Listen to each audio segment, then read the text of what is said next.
Okay. Test 1, 2. That works. Okay. Hi, everyone. My name is Scarlett Klaus. I will be presenting today.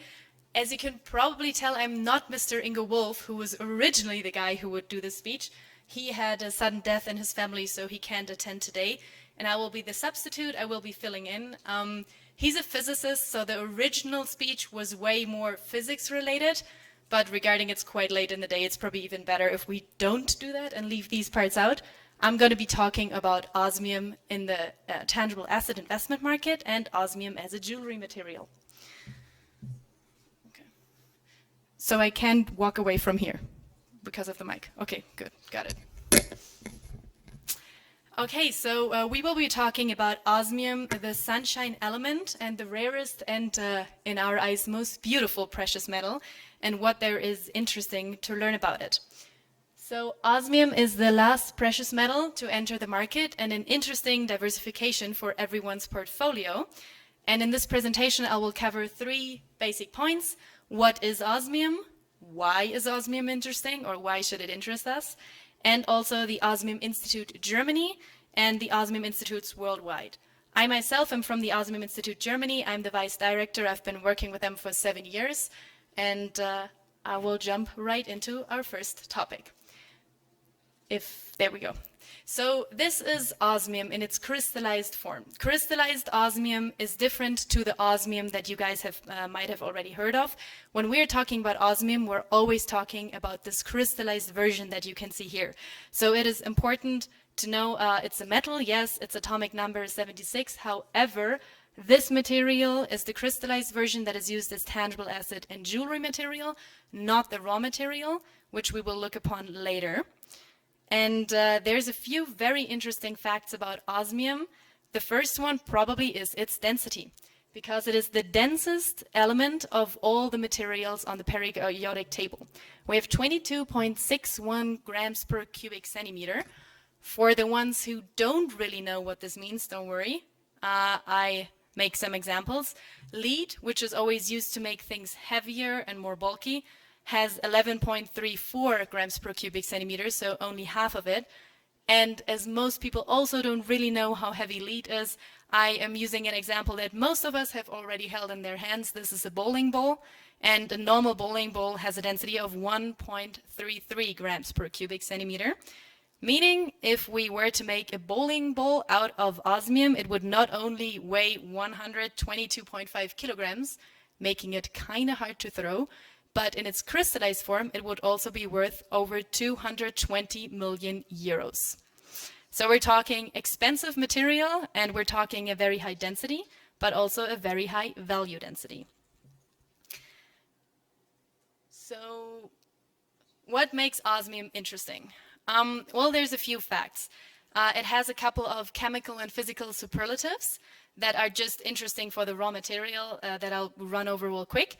It has the highest compression modulus of any element, meaning you can put a lot of pressure on it without it breaking. This could be, for example, interesting for submarines. You could build a submarine that goes down the Mariana Trench, and it wouldn't break, but due to reasons that I'm coming later to, it can't be used there. It also has the highest abrasion resistance of any element. It has a superconductivity at 0 Kelvin temperatures, so you could lead power around the world without losing any. It shields extremely well against gamma radiation, which could make it interesting in space. So you can see there's a lot of potential applications for osmium in the industry. However, because of this last point, it isn't used there. It is the rarest naturally occurring stable element on Earth. Again, this means in basic English that it is non-radioactive and the rarest non-radioactive element there is, which makes it very hard to use in the industry because it is so rare. You just don't have enough of it. You could build half a submarine, half a rocket, whatever, but never more. And that's already the first very intriguing factor about osmium, its rarity. So I'm from Berlin, I'm from Germany, which is also why obviously I can't talk in Serbian. I just know Zdravo, that's everything I know, so I'm going to stick to English for now. So I'm from Berlin, so I use the Brandenburger Tor from Berlin as a size measurement. We're seeing here on this side the cube of gold that has already been mined until this day, having an edge length of approximately 24 meters. The osmium cube that you can see down here has an edge length of 2.1 meters, and that is not even mined. This is all the osmium that is in planet Earth. Mineable from that would be 1 cubic meter, and we're nowhere close to that. So all the osmium in the world that we can actually mine would fit under, let's say, 5 or 6 of the chairs that you guys are sitting on. That's how rare it is. And it's considered to be 1,500 to 4,000 times rarer than gold. Talking about osmium and when it's being mined and its rarity. So osmium is mined together with platinum. Platinum is one of the other metals in the precious metals group and in the platinum group family. And platinum is being mined and osmium is a byproduct of platinum mining.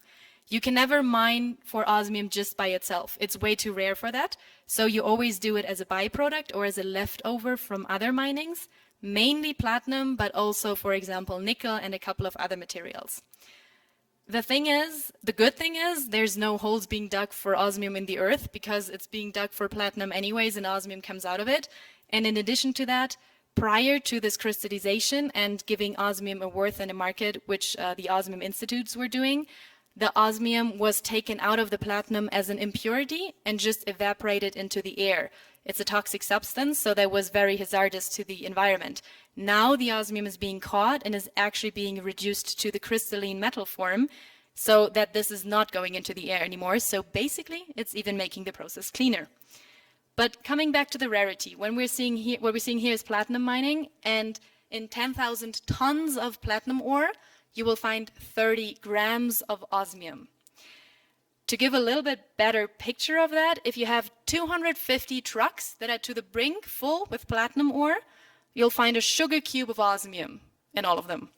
Obviously, sadly, not as a sugar cube nugget, but like in single atoms. And this is considered a good ratio. This is worthwhile extracting the osmium. So you kind of get a feeling of how rare this element actually is. This is how osmium looks in its raw form. Not very pretty, I'll admit it. It looks a little bit like when you dusted the shelves that desperately needed it. It's grayish, bluish powder, and it is toxic in this form. So when you were to breathe it in, it forms an osmium tetroxide when it's exposed to air. And osmium tetroxide is not super dangerous, like you wouldn't die instantly. I, for example, also took a whiff of osmium tetroxide once, and I'm still standing here. So it's not really bad, but over a longer period of time, it would harm your lungs.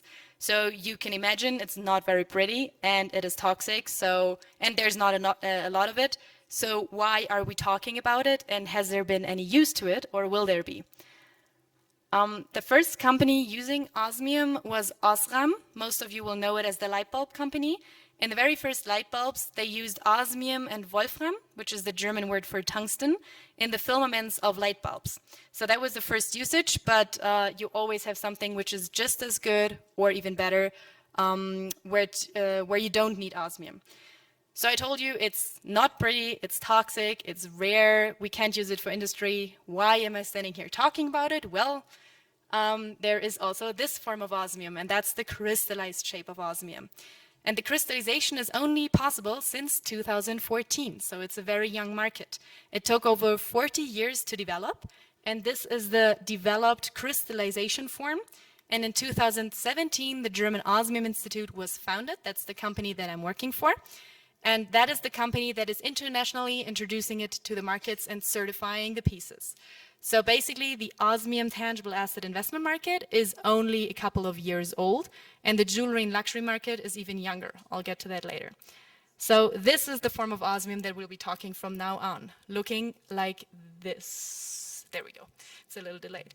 This is an osmium disc, and my colleagues will also pass one around so that you guys can see it and hold it in your hand and just get an idea of how it looks, how it feels.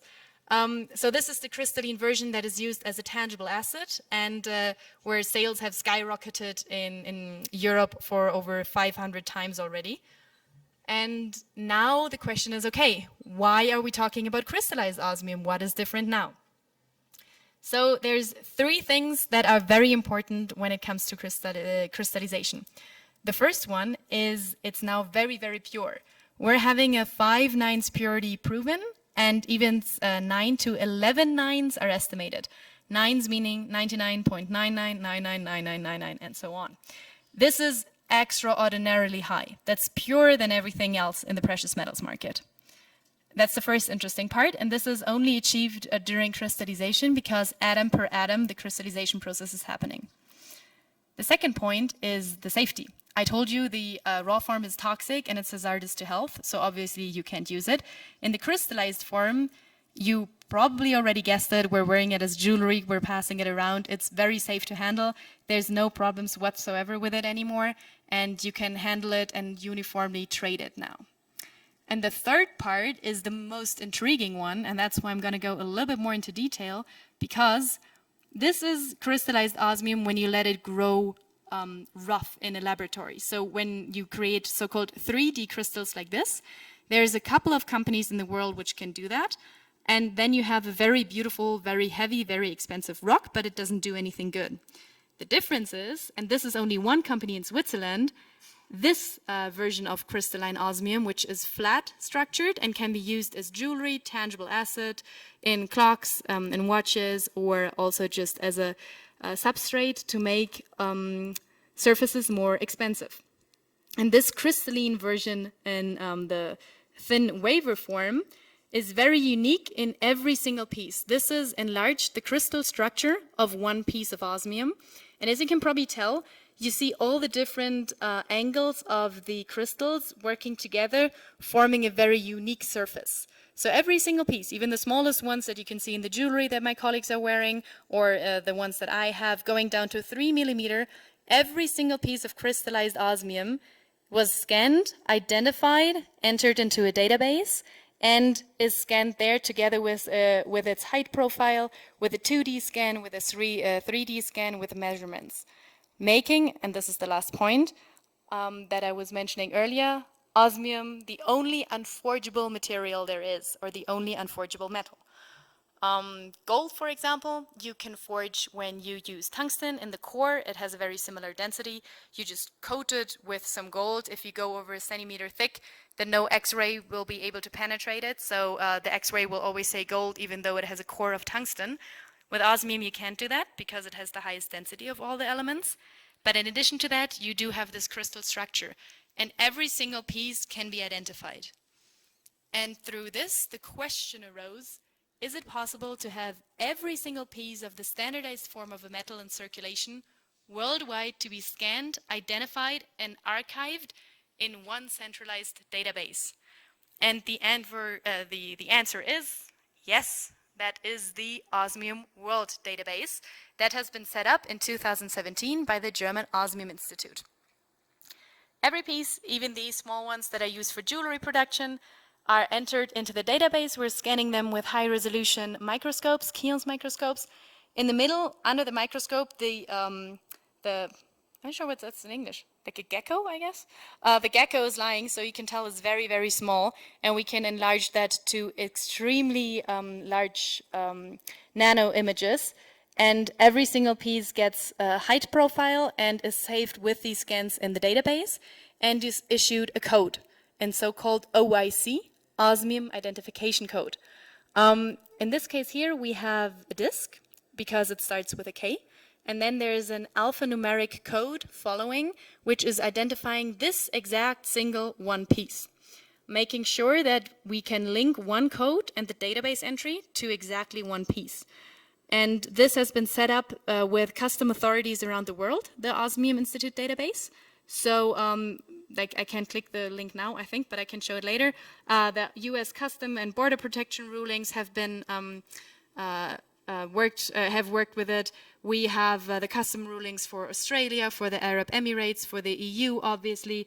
Now we're currently working with China and South Korea on custom regulations. So internationally, this is the only accepted form or shape of trade for osmium.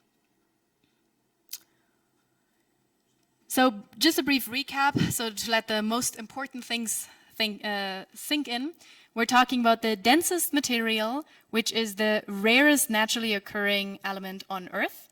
It has several physical superlatives, but because it is so rare, we won't be able to use it in the industry.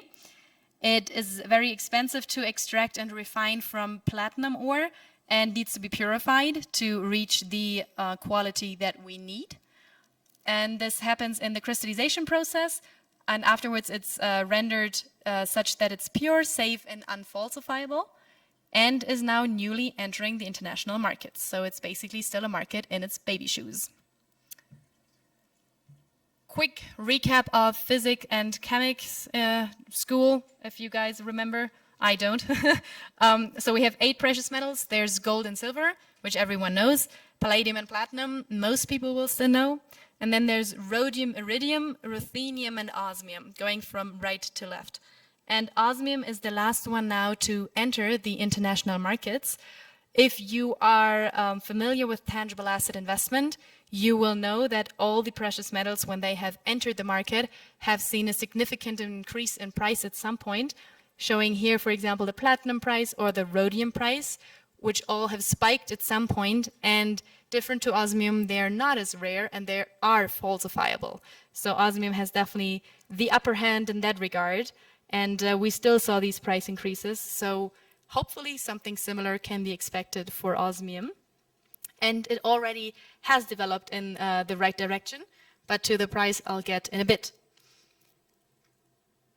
So from this, the necessity to create a safe, standardized, and internationally recognized form of osmium that would be accepted as a store of value, means of exchange, and can be used in high-end jewelry and luxury products was born. And this is the crystallized version of osmium that we're talking about, that is being sold internationally as a tangible asset and that you were able to hold in your hands, or you will be if you come to our booth. We're directly at the entrance. You can't miss us. We have amazing chocolate. I would recommend stopping by. So coming back to the Osmium World Database, here we have an osmium flat bar. We call it flat bar because it literally is flat. When we just say bar, people expect like a gold bar, but osmium is always crystallized very thin. And this flat bar has the osmium identification code, starting with an F in this case, because it is a bar. And it also has an owner change code, an OCC. And that's very interesting for everyone who's working with osmium, because the OCC, the owner change code, allows the transfer of the ownership in the database exactly one time. Then yours is getting invalid. The new owner gets sent a new OCC via email. And through this very safe trading back and forth between private individuals or sales partners, wholesalers, also jewelers, is possible. So you get this OCC when you buy a piece via email, and then you decide, okay, you want to inherit it to someone, you want to sell it, you want to gift it to someone. You use the OCC, type in the new data of the new owner.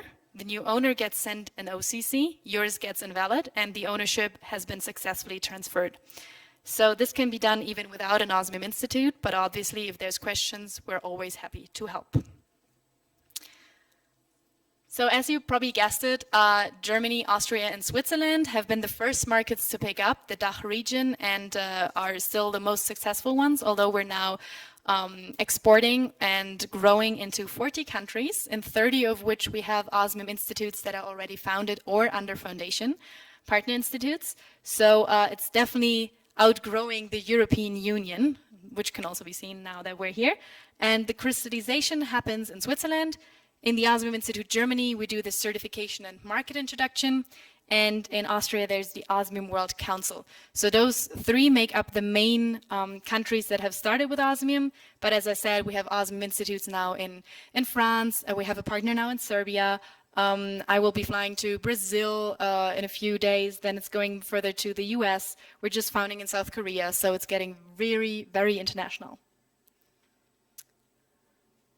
Coming to the thing that probably interests most of you the most, the price. So gold in 2017 was at 1,456 US dollars per troy ounce. Osmium, on the other hand, was at 870 US dollars per gram.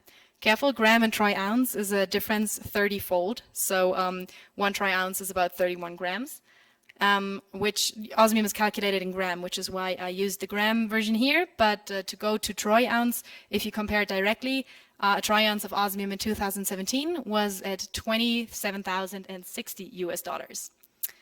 Seeing 2023, gold has definitely also made a development. We're now at 1,844 US dollars per troy ounce, but osmium is currently at 1,965 US dollars, nearly doubling, or a troy ounce would be at 61,117 US dollars per troy ounce. So we definitely see we more than doubled in that time.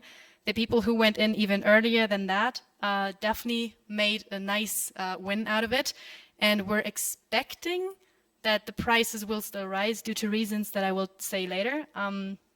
But here, first of all, the price graph over the last couple of years. And it can be seen on various German financial websites or also on osmium-price.com, which is the easiest one because you can just adjust which timelines you want to see.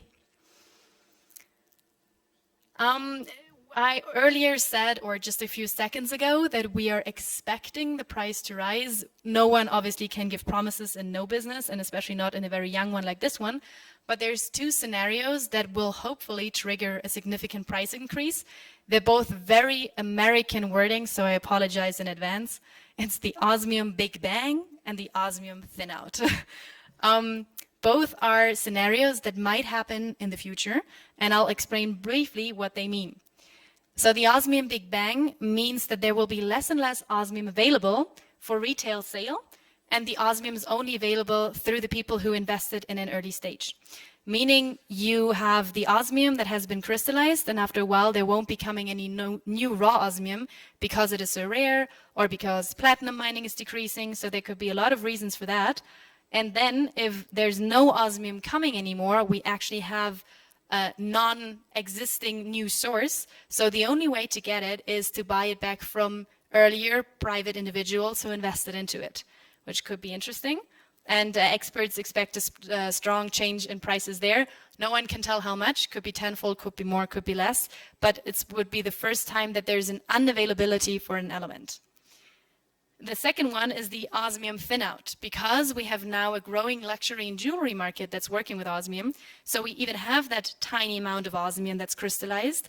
And from there, there's a constant drainage to the jewelry and luxury market. So there's less and less osmium available in a tangible asset investment form and for sale to the processing industry. So at some point, there's going to be basically no more osmium. Then there's going to be no more crystallized osmium, and then there's going to be only jewelry at some point in the future. This is the hypothetical scenario of the osmium Big Bang and the osmium thin out. And this also already indicates what we're talking here. We're talking about a long-term tangible asset investment. It's nothing for in and out, getting in one day, getting out the other, because the market is still developing. It made some very interesting price increases over the last couple of years, but the true value is hopefully going to show in a couple of years from now, which is also why the US Americans call it the next generation metal. They're always a little extra with their wordings. Yeah, so I was talking very big numbers about osmium in terms of millions, billions, trillions, whatever. People always ask, what's the smallest amount I can buy? What's the smallest way in? So what you see here on the left down corner is an osmium 3mm diamond. It has nothing to do with diamond. It's not created from carbon. We just call it like that because it looks like one when you insert it into jewelry. And those start at around 200 euros. So those are the smallest pieces that can be bought in crystallized osmium. And it ranges up to the big discs that I was showing earlier, or that my colleagues were showing around, and even larger. So the largest pieces are like this, and they're 250,000 euros each. And obviously then you can scale that up. You can just, oops, sorry, that's the next slide. You can just take multiple of these.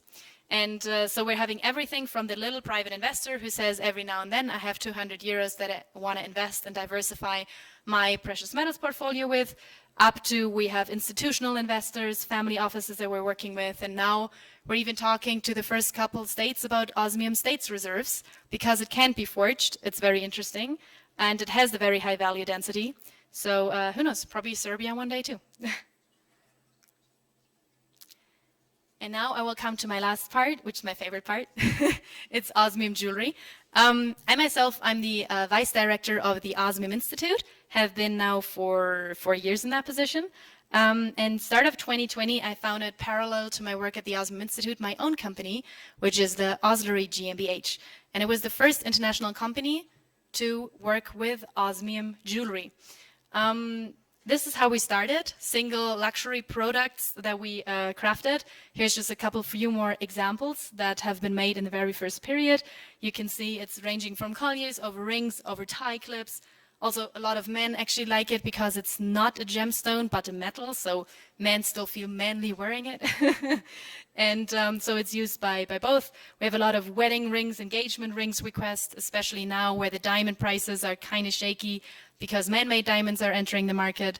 Osmium is sort of more and more becoming a substitute for that, and we see that especially in the wedding and engagement rings. But then Oslery turned from, also more and more people entered the market working with osmium jewelry. So Oslery turned from just crafting osmium jewelry pieces to more being sort of the link between the Osmium Institute and the processing industry, because I can tell you no one in the Osmium industry or institute has the time to stick an hour to a phone talking to designers how to use osmium the best.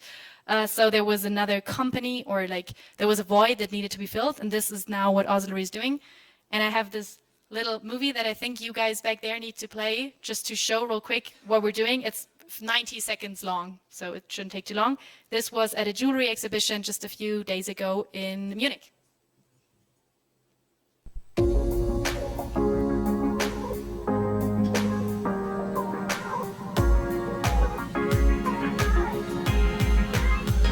Usually it's smoother than that.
So I'm not saying my computer is better, but on my computer it didn't lag.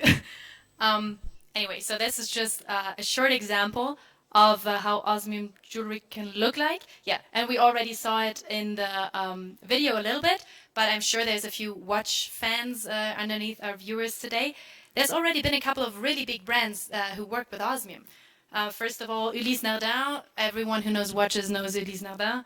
Chapek, Hublot, now Une. I'm also wearing an Une watch here. So there have been big brands working with it. The Ulysse Nardin on the right side, for example, costs €250,000, so 250,000 euros. So we're talking high price range, especially when we're entering the watch industry. And there is a couple of more watches to come. I'm not allowed to say which ones yet, but it's going to stay definitely interesting in the osmium watch market. Other examples of what Oslery is doing, just real quick, is producing specific inlays. So whenever there's logo cuts desired, you can also see it can be cut very filigree, so everyone who wants to work with osmium jewelry can also use that. The one in the middle was for an Indian customer who wanted an elephant, so there's no limits to what you can do. It also ranges as far as osmium headphones, for example, which are created by a partner in Germany. The over-ears that you're seeing up there, they're about 150,000 euros, and the most expensive headphones there are, and we're talking to a couple of the big DJs already, if they want to wear them on one of their gigs. The smaller ones, the in-ears, you can also see at our booth, by the way, if you want to stop by, they're around 20,000 euros. And another example is the Osmium violin, because the Osmium violin was just finished a couple of weeks ago, actually, in Austria. And it's the most expensive, most precious violin that has ever been created, featuring over 500 pieces of crystalline osmium and also some other boring gemstones. But mainly it features 500 pieces of crystallized osmium. When I say the most expensive one is Stradivari, is most likely still more expensive. It's the most expensive one that has ever been crafted in terms of materials. And it's going to be auctioned off in a few weeks. The expected price is either a high one-digit million number or a low two-digit million number.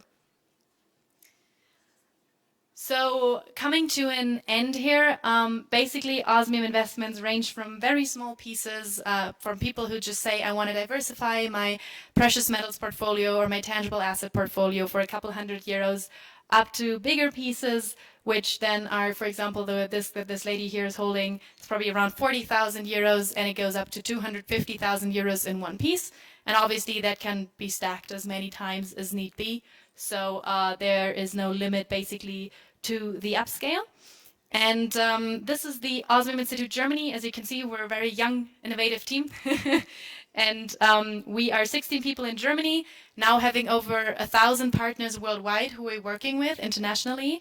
We're already in 40 countries, and 30 of them with a founded institution, the Osmium Institute of the local company. Up there is, on the very top left corner, that's Mr. Wolf, who would have held the speech today if he were here, who I was substituting for. And yeah, I think I'll end this presentation by naming our Serbian partner, who's Juba, he's sitting there. He's from Insignitus Gold. He's also, he's our State Institute partner for Osmium in Serbia. And he's standing downstairs with my colleagues at the booth. So if you have questions and feel more comfortable talking Serbian, which I can't, you're very welcome to ask them some questions. But if there are questions in English, then I'm also very happy to answer them. Thank you so much for your attention. For the investment background, sure. So the question was how the Osmium price is performing and how it performed over the last couple of years. And, oh, Jesus. Okay, how it's expected to continue. So obviously no promises can be made in any sort of way, but the Osmium price has made 15 to 20% in the last 2 years. And we actually saw a peak also during the COVID-19 pandemic, because more and more people were retreating towards tangible asset investments, stuff that they can hold in their hand, just take in their hand and leave if they want to. And this is also, we have seen a peak in tangible asset precious metals, but also in osmium. And this trend most likely will continue. And most likely, if these scenarios that I was talking about, the Osmium Big Bang and the Osmium Thin Out, will happen, then this could lead to even more price increase. Right now, it's about 15 to 20% a year. You're welcome. Any other questions? We have a microphone here. Wir haben nicht keine Zeit mehr. Vielen Dank für deine wunderschöne Präsentation. Ja samo želim da vas pozdravim, žao mi je što nisu mnogi došli da čuju najbolju priču s ovog Biznis foruma. Mi smo u Beogradu, Knez Mihajlo, i posetite nas. Prihvatili smo izazov da radimo sa ovako sjajnim ljudima iz Nemačke. Scarlett ima samo 27 godina, već 7 godina uspešno razvio ovaj potpuno novi proizvod. I da vam kažem, za ovih 5-6 godina stopa rasta Osmiuma kao investicije 3 puta veća od stope rasta investicionog zlata. Javite nam se, dođite, čekamo vas. Hvala puno, vielen Dank nochmal.